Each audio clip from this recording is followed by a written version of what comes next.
En fait, j'ai deux messages, mais c'est la même idée.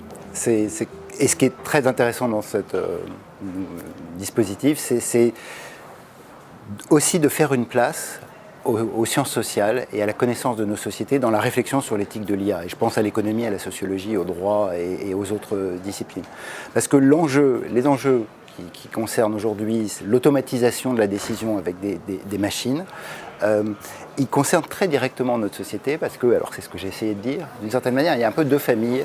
C'est une tradition dans l'histoire de l'informatique de concevoir la place de l'intelligence dans la machine. Soit c'est la machine qui est intelligente, elle a des règles, elle a des symboles, elle fait de la logique, elle raisonne de façon naturelle et elle prend des décisions.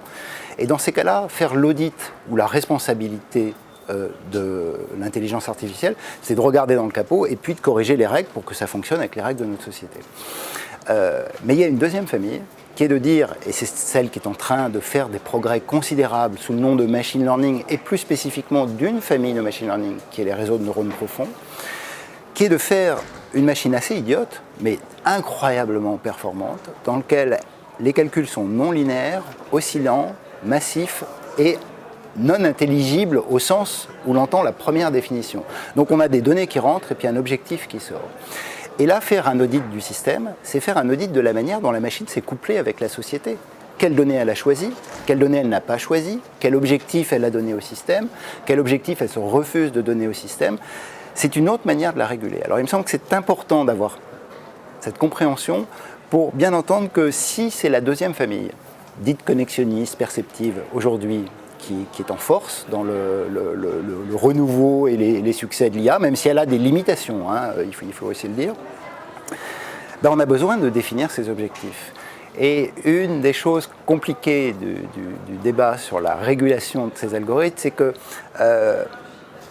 on peut leur donner un objectif univoque, général, d'aller dans telle direction, mais ça ne marche pas. En fait, ce qui est en train de se passer, c'est que les systèmes sont adaptatifs.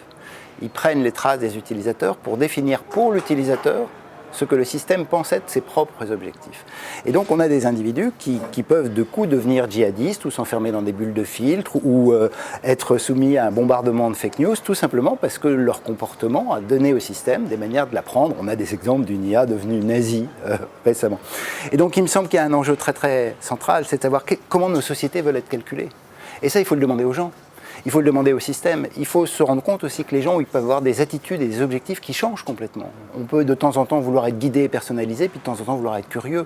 Et donc, il faut créer une interaction entre la fabrication de ces systèmes, les règles qu'on leur pose pour savoir ce qu'elles vont faire, peuvent faire ou ne pas faire, et puis les attentes des individus qui nécessitent, à mon sens, cette articulation entre les informaticiens, les régulateurs et les sciences sociales.